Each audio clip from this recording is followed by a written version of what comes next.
Assalamualaikum anak-anak. Warahmatullahi wabarakatuh. Selamat pagi anak-anak. Selamat pagi Bu. Alhamdulillahirobbilalamin, kita bertemu kembali. Ibu izin duduk ya. Iya. Baiklah, bagaimana nih kabar anak-anak semuanya? Alhamdulillah. Baiklah anak-anak, sebelum kita memulai pelajaran terlebih dahulu, alangkah baiknya kita berdoa. Baiklah, berdoa silakan dipimpin oleh Raul. Doa mulai. Bismillahirrahmanirrahim. Alhamdulillahirabbil alamin. Baiklah anak-anak semuanya, sebelum kita mulai, Ibu absen terlebih dahulu. Baik, untuk absen pertama, Raul Hilarafi.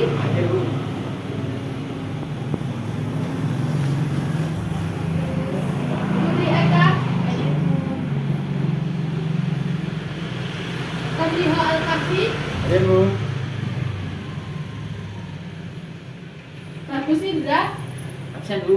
Kenapa? Kemarin pada pertemuan minggu lalu kita sudah belajar mengenai dakwah Rasulullah, baik dakwah Rasulullah secara terang-terangan maupun secara sembunyi-sembunyi.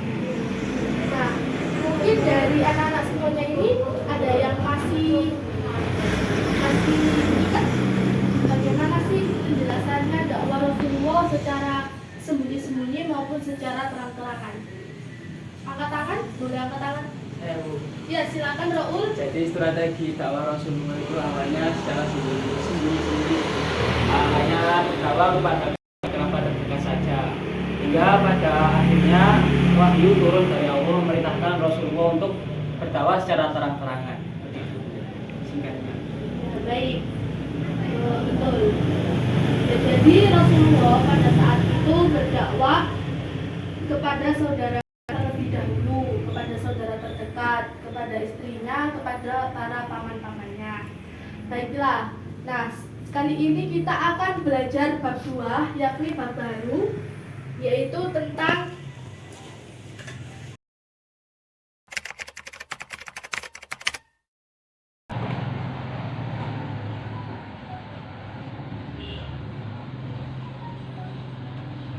mengenai khulafaul Rasyidin. Ya, baik. Nah, kali ini kita akan belajar mengenai sejarah khulafaul Rasyidin, yang dimana khulafaul Rasyidin merupakan para sahabat dari Nabi Muhammad SAW dalam memperjuangkan dan meneruskan dakwah agama Islam. Nah, di sini Ibu mempunyai suatu bacaan yang di dalamnya ini yaitu ada rangkuman dan materi mengenai Khulafaur Rasyidin. Anak-anak semua nanti silahkan membaca dengan teliti, dengan jelas apa yang ada materi di dalam bacaan ini. Tamliho silakan. Raul, Putri Eka. Setelah itu Ibu akan beri sebuah pertanyaan yang dimana nanti anak-anak boleh untuk menjawab, dan itu bersifat wajib juga.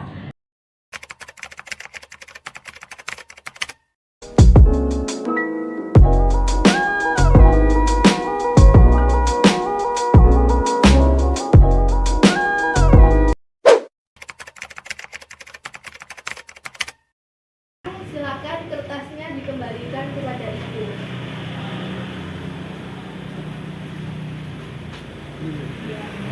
Baiklah anak-anak semuanya, kalian sudah membaca semua bacaan ini, sudah tentu pasti sudah memahami. Nah, selanjutnya yaitu kalian akan mencoba untuk menjawab beberapa pertanyaan dari Ibu. Apakah siap? Siap Bu. Saya kurang satu lagi, gak kompak kayak gak ada semangatnya. Apakah siap? Siap Bu. Iya. Fokus ya. Fokus. Baiklah, pertanyaan pertama yaitu mengapa Utsman bin Affan mendapatkan julukan Dzunurain? Saya Bu. Saya. Nomor 1 dulu itu Raul tadi. Coba. Mengapa sahabat Utsman mendapat julukan Dzunurain itu ya? Karena beliau itu menikahi di masa hidupnya menikahi dua putri Rasulullah. Yang namanya itu Ruqayyah dan Ummu Salamah. Seperti itu. Ya, betul. Beri tepuk tangan. Ya, baiklah. Jadi pada saat itu Rasulullah itu kan mempunyai dua putri yang bernama Ummu Salamah dan Ruqayyah. Nah, Rasulullah itu menikahkan kok kepada Utsman bin Affan semua, Bu. Kenapa kok Kak? Kepada sahabat-sahabat Nabi yang lain. Sahabat-sahabat Nabi itu kan banyak sih, Bu. Itu. Nah, ya soalnya karena Rasulullah itu melihat bahwa di dalam diri seorang Khalifah Utsman bin Affan itu Rasulullah melihat sebuah cahaya, sebuah kebaikan. Ya bukannya semua sahabat Nabi tidak baik, bukan. Tapi Rasulullah memang melihat Utsman itu seorang yang sangat tangguh juga.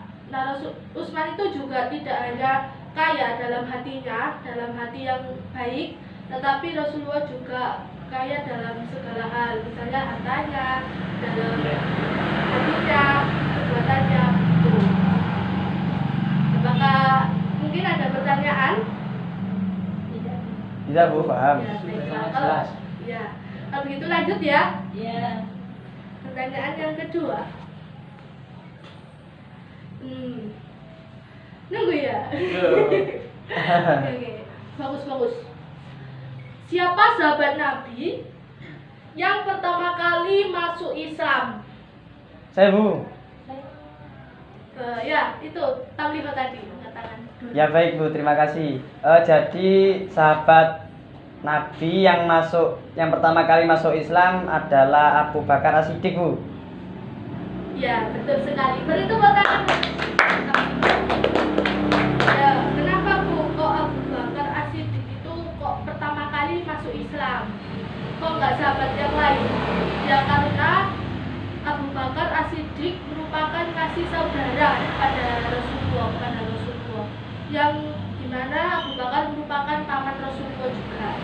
Jadi sudah pasti Abu Bakar merupakan seperti sesepuhnya pada keluarga Rasulullah pada waktu itu. Jadi sudah pasti anaknya baik, sudah pasti ilmunya juga tinggi gitu. Apakah dapat diterima? Paham, Bu. Paham, Bu. Mungkin ada pertanyaan dari sini? Sudah. Sudah, Bu ya. Lanjut kalau gitu. Baik, pertanyaan yang ketiga. Dengarkan ya, fokus. Siapakah orang yang pertama kali masuk Islam dari golongan anak-anak? Saya katakan. Saya lagi. Ya, itu Putri belum tadi. Iya. Silakan. Jadi golongan anak-anak yang pertama kali masuk Islam itu ada Ali bin Abi Thalib. Ya, Ali bin Abi Thalib. Beri tepuk tangannya. Ya, mengapa kok Ali bin Abi Thalib kok masuk Islam, Bu? Pada saat masih kecil. Nah, karena kita dapat melihat silsilah dari keluarga Nabi Muhammad bahwa Ali bin Abi Thalib merupakan ya sahabat kerabat dari Nabi Muhammad. Soalnya kan Siti Fatimah itu kan anak Nabi Muhammad sih. Jadi Siti Fatimah menikah dengan Ali bin Abi Thalib yang merupakan sahabat Nabi juga. Jadi begitu. Apakah dapat diterima, Bu Treka? Ada pertanyaan? Ada, Bu. Ya, baiklah. Sepertinya kok lemes ya, padahal udah ada kuis ini. Bagaimana kalau kita coba tepuk satu ya? Ya, siap. Fokus, cek fokus. 1, 2, 3. Tepuk satu. Satu. Lagi terus satu. Tepuk satu. Fokus. Oke. Baiklah, itu tadi beberapa pertanyaan. Semua anak-anak sudah menjawab. Nah, silakan, mungkin ada pertanyaan untuk Ibu. Silakan. Saya izin bertanya, Bu. Ya, silakan Tamliha. Ya baik, Bu. Ya saya ingin tanyakan tadi dalam bacaan yang Ibu berikan Iya. saya membaca ada tulisan bahwa sahabat Umar bin Khattab pada sebelum masuk Islam itu ada seperti berontak ataupun menantang Rasulullah. Nah, kemudian setelah itu, mengapa kok Umar bin Khattab memutuskan untuk masuk Islam dan sangat mencintai Islam serta Rasulullah? Ya, Baik Bu, terima kasih. Ya baiklah, terima kasih kembali. Mengapa Umar bin Khattab itu dulunya menentang Islam, terus tiba-tiba masuk Islam, bahkan menjadi khalifah atau sahabat Nabi? Membacakan ayat Al-Quran surat Toha ayat 1-14. Di saat itulah Khalifah Umar bin Khattab tiba-tiba kayak bergetar gitu hatinya, dan tiba-tiba mendapatkan sebuah hidayah dari Allah Subhanahu wa Ta'ala, dan tiba-tiba juga menyadari segala apa yang dilakukan dan perbuatan jahiliyah pada masa itu. Bagaimana tamliho? Apakah dapat dipahami? Ya Bu, baik, paham. Terima kasih. Baiklah anak-anak semuanya, buku paket sejarah kebudayaan Islamnya silakan dibuka. Dibuka halaman 10. Nah, di situ kan ada soal isian sama lembar kertas. Nanti minggu depan silakan dikumpulkan jadi satu, langsung dikumpulkan di ibu, di ketua kelasnya, Raul. Siap, Bu. Oke, baik. Apakah dapat dimengerti? Baik Bu. Bisa, Bu. Mungkin ada pertanyaan sebelum ibu akhiri pada pertemuan kali ini. Sudah, Sudah.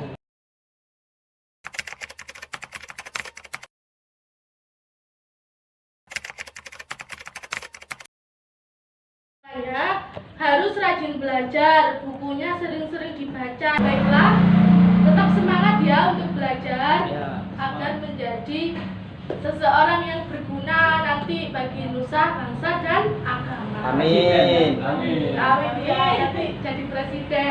Amin. Amin. Mungkin insya Allah minggu depan kita akan bertemu kembali pada bab selanjutnya. Silakan anak-anak membaca doa terlebih dahulu yang dipimpin oleh ketua kelas. Silakan, Raul kita Nafi. Jadi sebelum pulang, marilah kita berdoa bersama-sama agar ilmu yang kita dapatkan hari ini bermanfaat. Amin. Amin. Doa mulai.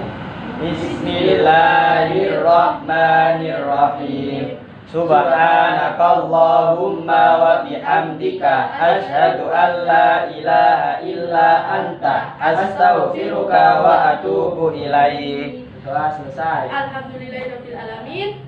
Baiklah, demikian kita pada pertemuan kali ini.